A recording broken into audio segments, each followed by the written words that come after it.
Ladies and gentlemen, before I start, I would quite like to use you all to try a little something. So I need both your hands free for this. So if you're holding your mobile phone or a pen, taking notes or a drink or something, just put it down. I need both your hands to be free. Now everybody take part. Even if you're at the back, I can still see you.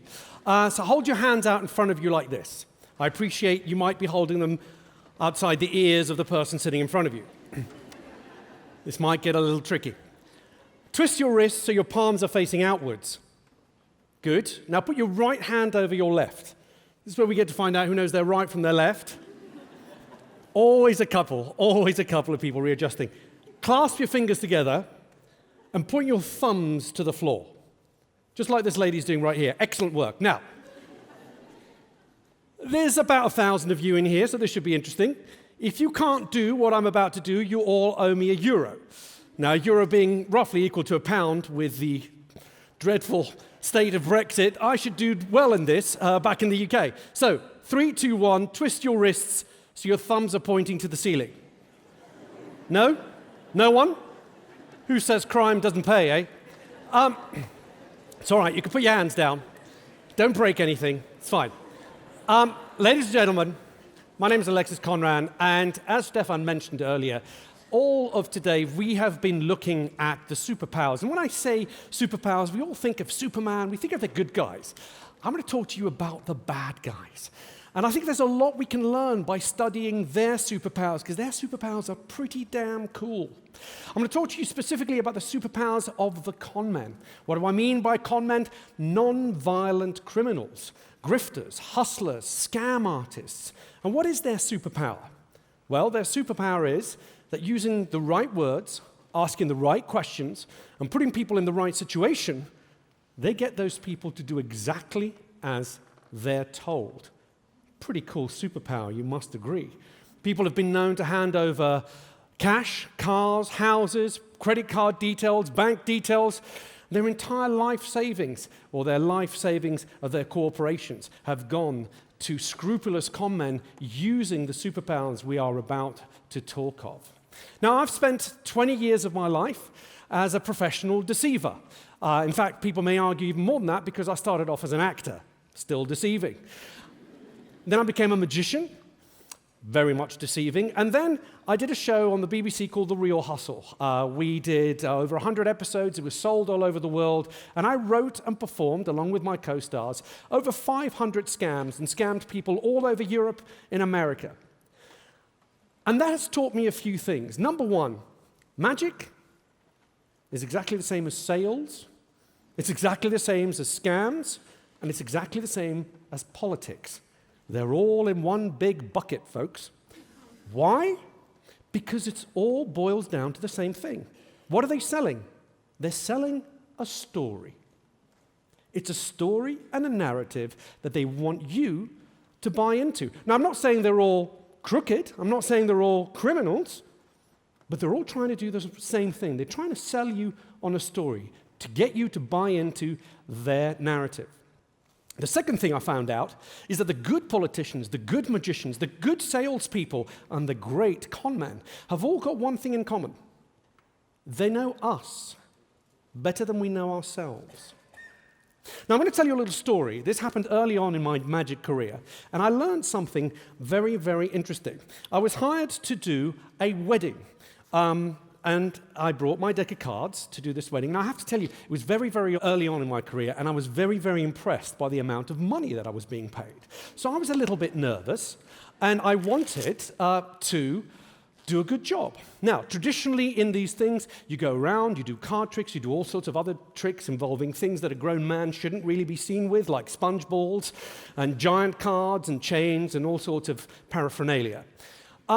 But the tradition is that you leave the lead table till last. So the people who've paid you, or the guests of honor, till last. In this case, the groom who had hired me for entertainment for his wedding, and the bride. That was the top table. Now, the trick that I had designed was my sort of pièce de résistance of the time, was an effect where I would go and get somebody to pick a card, the groom in this case. He would return it, and after a little bit of byplay, a little bit of showmanship, that card would be found in a sealed envelope inside my wallet. Pretty impressive trick, right? So I walk up, he takes a card, he puts it back in, and I screw up. I don't know what card he picked. I also don't know where that card is. I know it's in here, but that's not much help. So what do? I keep talking. I'm very good at talking whilst thinking about something else. So I'm talking and talking and thinking, what do I do, what do I do, what do I do? And of course I'm thinking, he's not going to pay me. He's just not going to pay me. Why would he pay me? I'm a rubbish magician. Why would he hand over money to a rubbish magician? I have ruined this man's wedding. So, this is what I did, and I'm going to show you exactly what I did. A gentleman in the front, you're going to be the groom, you stay where you are. So you've taken a card out, you've put it back in, we've shuffled it, I've lost it because I'm useless. And I said, okay, tell me what card you picked. Now, name any card. Ace of heart or 8? Ace of hearts. Now, what you'll find is very, very interesting is that if I give you this deck and you were to go through it and look at it, right, and even if you gave it a shuffle, right, it doesn't really matter because actually before I came to your table, before I walked on the stage here, I put one card away and I put it here in my back pocket. And it was the Ace of Hearts. Okay? Ooh. I know.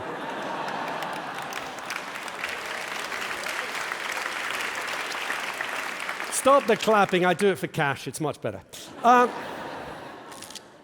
Now, let's think about what happened. This is the world's worst card trick, and I'll tell you why. He picked a card, put it back in, we shuffled. Then I asked him what the card was, looked through the deck, used a little bit of sleight of hand to sneak it out of the deck, put it in my pocket, and take it back out again. That's what you've just witnessed. I thought to myself, there's no way this guy is going to give me money for this. That is the kind of card trick that a 4-year-old would do, not a professional, highly paid magician. So I finished the rest of my act to a smattering of polite applause, and I do what all magicians do if you watch them. We sneak off to the bathroom, into the cubicles, to reset everything, to put everything back in the right pockets, you know, everything where things go, all of that kind of stuff. And as I was in the cubicle, to my horror, the groom and his best man enter the bathrooms. And to even more my horror, what are they talking about? The best man said, "Did you see the magician?" And I'm sitting there thinking, no. Do I really need to listen to this right now? But this is what happened. The groom said, he was amazing. He came over to the table, I thought of a card, and he was in his pocket.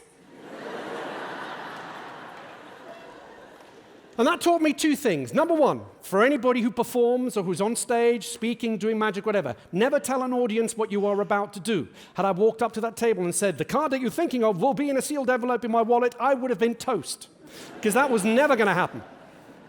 Right? Second, and most importantly, and this is where I want to talk to you a little bit more about, I realized he fooled himself. He lied to himself. That's not what he witnessed. What he witnessed was an incompetent magic trick. But what he believed was a miracle. So magic and sales and scams and political beliefs all happen in the mind of the spectator. And we do it all the time. We lie to ourselves all the times to fit our narrative. How many of you in here have lied to yourself for a purchase you made, something you didn't really need, but you've convinced yourself that you want to buy it? Loads of people. Loads of people. So coming back to that, if we are lying to ourselves, and having done all these scams, I started to realize what things do they have in common, these scams? And I started realizing there's 5 basic principles of persuasion. Number 1, misdirection. The trick I played on you in the beginning with the hands, right? I can't do that with my wrists. You still all owe me €1, by the way. You're not getting out of that. I'll be collecting by the door. I can't do that with my hands, but I needed a moment of misdirection. And that moment was when I pointed right here. It gave me a chance to disengage my hands and re-engage them in a different way. Right? Misdirection is used all the time in scams. Pickpockets use misdirection all the time because pickpockets need to invade your space, right? And they need to have an excuse to invade that space. Incidentally, where would you find a pickpocket? Right next to the attention pickpocket sign. Why? Why? Because when you see that sign, you do this, right? To see if your stuff's still there. Well, what you've done is you've identified where your valuables are to a watching pickpocket. It works. Next up, we've got time pressure. Putting people under pressure makes them make mistakes. Okay, it's a genuine sales technique. How many of you have bought things on Black Friday or whatever they call it now, and Cyber Monday, and I don't know, Tremendous Tuesday is going to be the next one? Bought stuff that you don't need. Why? Because the sale's going to end. It's much easier to manipulate people when they're acting under pressure than if you give them time to examine the facts. Also, we have opportunity. Now, in the scamming world, we call this the good deal syndrome, right? Everybody likes something for nothing. Here's a terrible example of one of those old 419 scams, the emails where they ask you to move money into your account, and the killer phrase is this, is they're going to give you 20% of that money if you do what they ask you to. Now, you see this email, and this is a particularly bad one. I mean, if you look at the email address, mao.gov.my, where the hell is that from? That probably will go straight into your filter, your spam now. But the same exact deal from this guy sounds a bit more attractive. That's Bernie Madoff. He wears an expensive suit and has an expensive cigar. He offers the same deal. But if it's from him, oh, you might think about it, right? We love a good deal. We love getting something for nothing. The last two are probably the most important. Social compliance. The idea that we respond to badges, uniforms, right? This picture here, that says authority to you, right? Security, high-vis jacket. What you're actually looking at is a man with a costume on. Right? But you ascribe responsibility. You ascribe some sense of authority. And to be honest with you, we have to do that. And if we don't do that, our society will grind to a halt. Imagine every time you dealt with an official, you had to find out their whole life story to find out if they really are an official. Right? Life would grind to a halt. And the last one is the most powerful one, which is social proof. And you're all doing it right now. We all do it. The idea that we constantly look to others around us for clues as to how to behave. Now, that's a very, very powerful thing. Because as a hustler, if I know that, all I have to do is manipulate your environment to get you to behave the way I want you to. A good example is people queuing in the airport, right? People who queue at gates when the plane hasn't even arrived. How does that happen? Well, watch it next time when you go on holiday in a couple of weeks. How it happens is one person starts, and then another person goes, oh, well, maybe we should queue as well. And then people are like, well, there's 5 people queuing. Maybe we should join the queue. And before you know it, everyone's waiting for a plane that's going to take another 2 hours to arrive. Insane. Now, none of which I have told you is new, okay? It's been out there. What we need to come to terms with is this. For too long, we have been ignorant of these things, of how we function. And for too long, politicians, ad men, hustlers, magicians have been scrupulously studying these conditions and taking advantage of them. So it's time we woke up to these techniques. Now, you can use what I've shown you here for good and for bad. You can use it for good to promote your own narrative, your own stories, and use these techniques by all means. But you can also use them as a shield. Why? Because you can use these 5 principles to recognize scams. Next time somebody approaches you with a big opportunity that sounds a little bit dodgy and that pushes you to act quickly, well, you know it's a scam because 2 of those manipulating factors are in there.